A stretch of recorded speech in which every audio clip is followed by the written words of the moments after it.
Around the world, launch roller coasters offer some of the most thrilling experiences found. Some launch you over 400 feet into the air. Others offer multiple launches, sending you on a highly detailed journey. A few launch you backwards, and some, launch you and do nothing.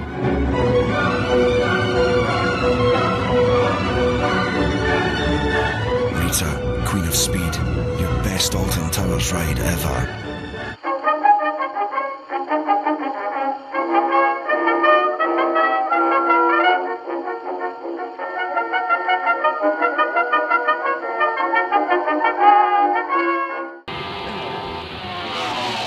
Many who visit Alton Towers are brave, but to ride the Thunderlooper, you have to be very brave.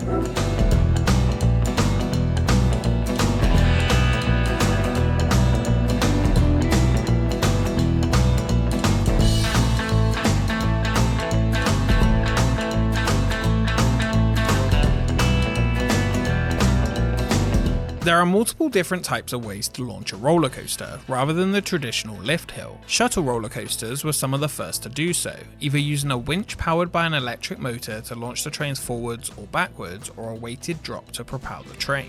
In the early 2000s, Intamin would be a pioneer in a new type of launch, an accelerator coaster using a hydraulic launch. Hydraulic fluid is pumped into several different hydraulic accumulators, each with two compartments separated by a piston.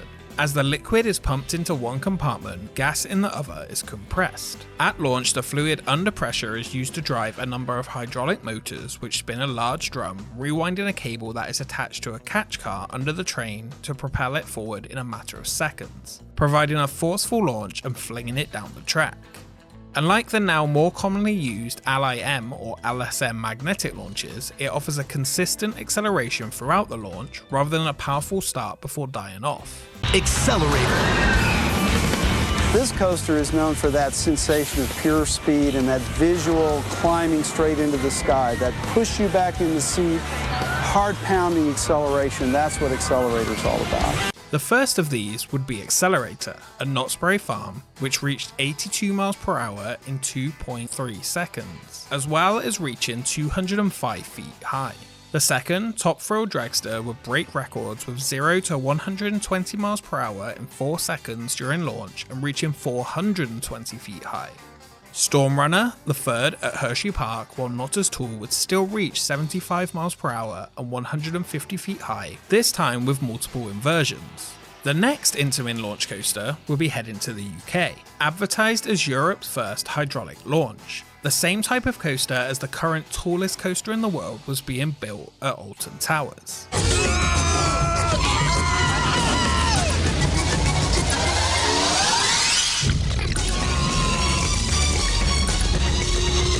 The land where fun began is now open. Oakland at Alton Towers. Located in the Ugland section of the park next to the iconic corkscrew, work walls began to go up in late 2004, with the removal of Ugg Bugs, the Bone Shaker, and Lava Lump. Along with this, the website riderita.com went live around the same time. The new website offered a tease for the upcoming ride and a place to sign up for updates. The image used to tease the new ride was an image of Uma Thurman from the neck down with the words Ride Rita over it. Fitting, since the website just a year before Alton Towers acquired it offered a very different kind of Ride Rita you could call up and pay for. Now, it's back to the music! Save a life, The whole of Ugland was closed off for the construction of the new ride at the end of the 2004 season, to try and open this new coaster in record-breaking time. The only record it would break, though, was the first hydraulic launch coaster in Europe. The rest was slightly underwhelming. You said nothing could top Nemesis. You said not even oblivion or air. But what you hadn't seen coming was Rita.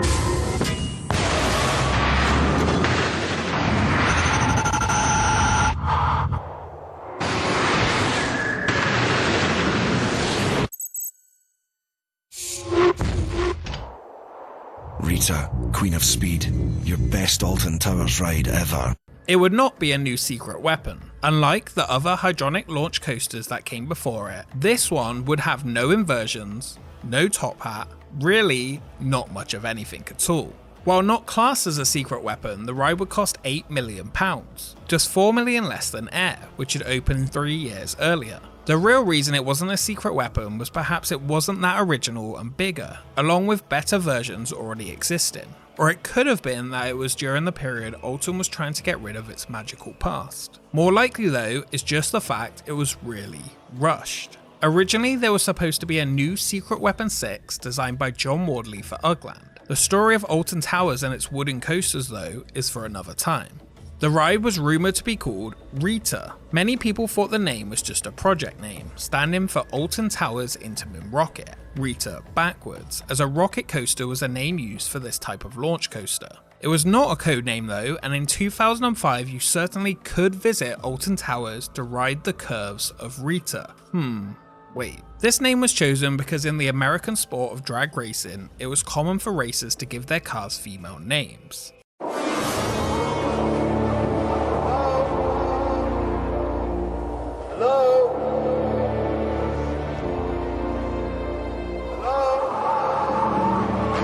Sometimes your memories are all you got.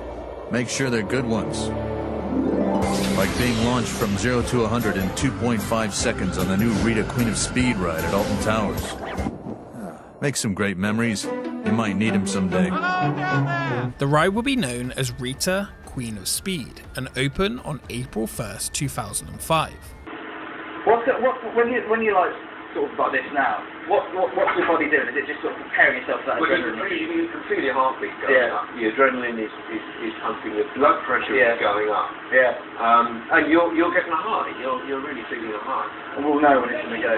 Yeah. Right. Here we are. You'll see the lights count down. Brilliant. Yeah. Okay. 3, 2. It's going to move out. 1. Here we are. The launch. 0 and 5G. Oh, quick. 2.5 seconds. Head back. The Ugland section of the park had a new addition with the Thunder Rock Rally. While the theme of this ride would be drag racing, it would attempt to fit in with the surrounding prehistoric era Ugland, with an Ugland version of racing which was half-heartedly added to the ride. In the area itself, they would play the Thunder Rock Rally radio, the best part of the whole thing. The fake radio station blasted a selection of classic rock with loose connections to cars into the area. The interview sections of the radio station though were pretty terrible.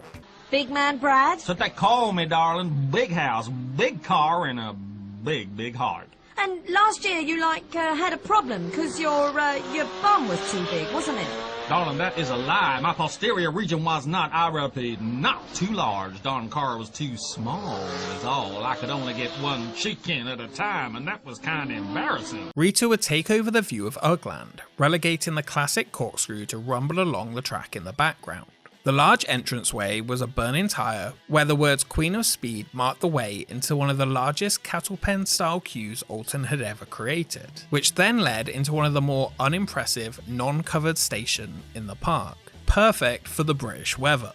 Rita's trains were themed to 1950s hot rod cars, nearly identical to the ones on Accelerator, very fitting for the prehistoric Ugland. The restraints were a mix of lap bars with overhead collars, which were definitely not needed. Even the earlier, much taller versions in the US didn't even have these. The best? Well, really, the only worthwhile section of the ride is the launch. 3, 2, 1, off you go, 0 to 100 in 2.5 seconds. Well, 100 kilometers anyway, which the park decided it would use this time even though it wasn't used in the UK. Obviously to make it sound faster. It's 61 miles per hour, slower than Oblivion. The launch at least does feel forceful and takes your breath away as you head full speed into the first bank turn. After this turn, it goes into a hill. From here though, the ride slows down as it makes its way back to the station on its 25-second long ride. Yes, 25 seconds, and apart from the launch, it really did not have that much to offer. Rita arrived at the start of Alton Towers' media gimmick phase. They marketed it using 20 drag queens to promote the ride, along with it being reported it was being used for bra safety tests. Classy. A year later in 2005, it was renamed for the day as Camilla Queen of Speed for the wedding of Prince Charles and Camilla, making the already popular double entendres even worse. If you go down to the woods today, With the closure of the corkscrew in 2008, Ugland's days were numbered as a new secret weapon was now coming. The prehistoric carnival with its dragster-themed launch coaster was about to find a new theme. While Rita didn't make that much sense in Ugland, it wouldn't make much more sense with the new theme either, the Dark Forest. In 2010, the trains would change slightly from hot rod cars to somewhat old rusted cars. The high energy music from Thunder Rock Rally Radio would be removed for new audio, and the new story would have Rita being a last attempt to escape out of the Dark Forest. The ride station and sign was covered in moss and vines, and the subtitle Queen of Speed was lost. The countdown to the launch was also changed to a more spooky theme, with Keep Your Head Back, Hold On Tight, You Must Escape. Rita would then remain mostly the same ever since. In 2012, the launch cable snapped during testing, and some modifications were made to make it safer to walk under the ride in the queue, along with this queue being reduced in size. Alton Towers could never build a ride like Top Thrill Dragster, due to the tree line limit at the park. This time though, in their rush, they would use a similar theme for an extremely watered down version of it, as a replacement for the unapproved original Secret Weapon 6. It was just fine.